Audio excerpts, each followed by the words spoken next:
Assalamualaikum warahmatullahi wabarakatuh. Halo, perkenalkan nama saya Rika Pratiwi, Stambuk A11121097, mahasiswi program studi pendidikan Bahasa dan Sastra Indonesia dari Universitas Tadulako. Pada kesempatan kali ini, saya akan membahas mengenai puisi. Tujuan pembuatan video ini adalah untuk memenuhi tugas teori puisi dari dosen pengampu Nur Khalifah SPD MPD. Yuk simak videonya. Pengertian puisi. Menurut Kamus Besar Bahasa Indonesia, puisi merupakan ragam sastra yang bahasanya terikat oleh irama, mantra, rima, serta penyusunan larik dan bait. Puisi juga diartikan sebagai gubahan dalam bahasa yang bentuknya dipilih dan ditata secara cermat. Dikutip dari buku Sastra Indonesia yang disusun oleh tim Cemerlang, salah seorang ahli, Sumardi, menyatakan bahwa pengertian puisi adalah karya sastra dengan bahasa yang dipadatkan, dipersingkat, dan diberi irama dengan bunyi, padu, dan pemilihan kata yang imajinatif. Unsur fisik puisi. Pertama, diksi. Diksi adalah suatu penentuan kata yang pas dalam puisi. Pemilihan kata yang pas bertujuan untuk menghidupkan situasi, menciptakan perasaan, serta memperlihatkan keindahan dari puisi. Kedua, majas. Majas adalah satu gaya bahasa yang bentuk kiasan. Pengarang puisi biasanya memakai bahasa kiasan supaya puisi terlihat indah serta menarik. Bahasa kiasan bertujuan untuk mengemukakan apa yang dimaksud oleh pengarang puisi. Ketiga, rima atau unsur bunyi. Rima atau unsur bunyi atau biasa disebut sajak, satu pengulangan bunyi yang berselang baik di dalam larik sajak atau pada akhir larik di sajak. Pengulangan bunyi ini ditunjukkan untuk menambahkan nilai merdu dari puisi. Dengan kata lain, memberi dampak pada suara serta suasana yang disebut dalam puisi itu. Keempat, citraan atau imajinasi. Citraan atau imajinasi dipakai untuk memancing imajinasi dari pembaca. Pengarang puisi bakal memakai kata yang bisa digunakan untuk mengungkapkan pengalaman imajinasinya. Kata-kata yang dipakai itu memberi kesan tersendiri pada panca indera pembaca. Tipe-tipe citraan dalam puisi yakni citraan pandang, citraan dengar, citraan rasa, dan citraan kecap. Pembagian puisi. Pertama, puisi lama. Puisi lama merupakan puisi yang masih terikat oleh aturan-aturan berikut ini. Yang pertama, jumlah kata dalam satu baris. Kedua, jumlah baris dalam satu bait. Ketiga, persajakan atau rima. Yang keempat, banyak suku kata di tiap baris. Kelima, irama. Ciri-ciri puisi lama. Yang pertama, tak diketahui nama pengarangnya. Yang kedua, merupakan sastra lisan karena disampaikan dari mulut ke mulut. Ketiga, sangat terikat oleh aturan-aturan, misalnya seperti jumlah baris, tiap bait, jumlah suku kata, atau rima. Puisi lama adalah puisi yang dihasilkan sebelum abad ke-20. Puisi jenis ini terbagi ke dalam beberapa jenis pula.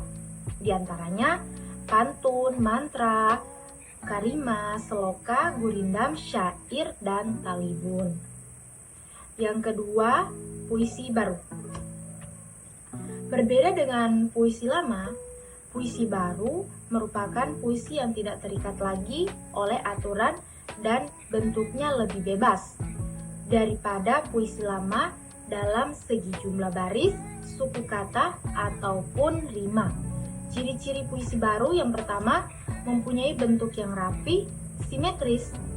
Yang kedua, persajakan akhir yang teratur. Yang ketiga, menggunakan pola sajak pantun dan syair meskipun dengan pola yang lain. Yang keempat, umumnya puisi 4 seuntai. Yang kelima, setiap baris atasnya sebuah gatra, kesatuan sintaksis. Yang terakhir, setiap gatra terdiri dari 2 kata dan 4-5 suku kata. Puisi baru adalah puisi yang lebih bebas daripada puisi lama, baik dalam jumlah baris, suku kata maupun rima. Beberapa jenis puisi baru sebagai berikut: balada, himne atau gita puja, ode, epigram, romansa, elegi, satire, distikon, terzina, kuatren, queen, sextet, septima, oktav atau stanza, dan yang terakhir soneta. Jenis-jenis puisi yang pertama, puisi naratif. Dalam puisi naratif mengungkapkan suatu cerita atau penjelasan penyair. Puisi ini terbagi menjadi 2 macam, yakni balada dan romansa. Balada adalah puisi yang berisi cerita tentang orang-orang perkasa ataupun tokoh pujaan. Contohnya balada orang-orang pencinta dan Blues Untung Boni karya W.S. Rendra. Sedangkan romansa adalah jenis puisi cerita yang memakai bahasa romantik yang berisi kisah percintaan yang diselingi perkelahian dan petualangan. Yang kedua, puisi lirik. Pada jenis puisi lirik terbagi ke dalam beberapa macam, yakni elegi, serenada, dan ode. Elegi adalah puisi yang mengungkapkan perasaan duka, contohnya Elegi Jakarta karya Asrul Sani yang mengungkapkan perasaan duka penyair di kota Jakarta. Sedangkan serenada merupakan sajak percintaan yang dapat dinyanyikan. Kata serenada sendiri bermakna nyanyian yang tepat yang dinyanyikan pada waktu senja. Sementara itu, ode adalah puisi yang berisi pujaan terhadap seseorang, umumnya tokoh yang dikagumi, sesuatu hal atau sesuatu keadaan. Contohnya seperti Diponegoro karya Chairil Anwar dan ode buat proklamator karya Leon Agusta. 3. Puisi deskriptif. Dalam jenis puisi ini, penyair bertindak sebagai pemberi kesan terhadap keadaan, peristiwa, benda ataupun suasana yang dipandang menarik perhatian. Puisi yang termasuk ke dalam jenis puisi deskriptif misalnya satire dan puisi yang bersifat kritik sosial. Satire adalah puisi yang mengungkapkan perasaan ketidakpuasan penyair terhadap suatu keadaan, namun dengan cara menyindir ataupun menyatakan keadaan sebaliknya. Sedangkan puisi kritik sosial adalah puisi yang juga menyatakan ketidakpuasan penyair terhadap keadaan atau terhadap diri seseorang, namun dengan cara membeberkan kepincangan atau ketidakberesan keadaan atau orang tersebut. Kesan penyair ini juga dapat kita hayati dalam puisi-puisi impresionistik yang mengungkapkan kesan penyair terhadap suatu hal. Manfaat puisi. Yang pertama, menambah wawasan. Yang kedua, meningkatkan kemampuan berbahasa. Ketiga, meningkatkan kemampuan berbahasa. Keempat, mengenali diri sendiri. Kelima, membantu menjaga kesehatan mental. Keenam, membantu menambah wawasan. Ketujuh, peluang menjadi penghasil. Untuk mengakhiri pembahasan kali ini, saya akan membacakan satu puisi dari Chairil Anwar dengan judul Doa.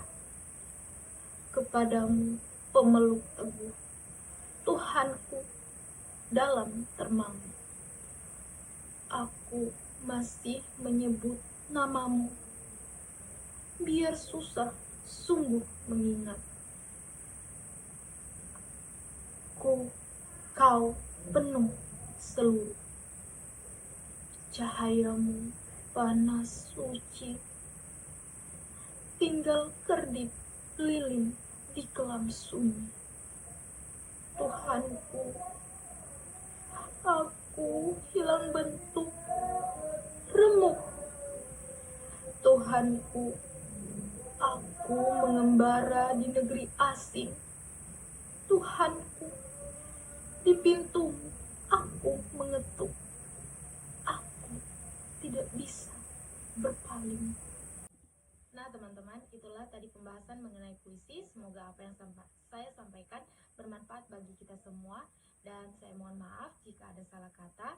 Sekian dari saya, terima kasih. Wassalamualaikum warahmatullahi wabarakatuh.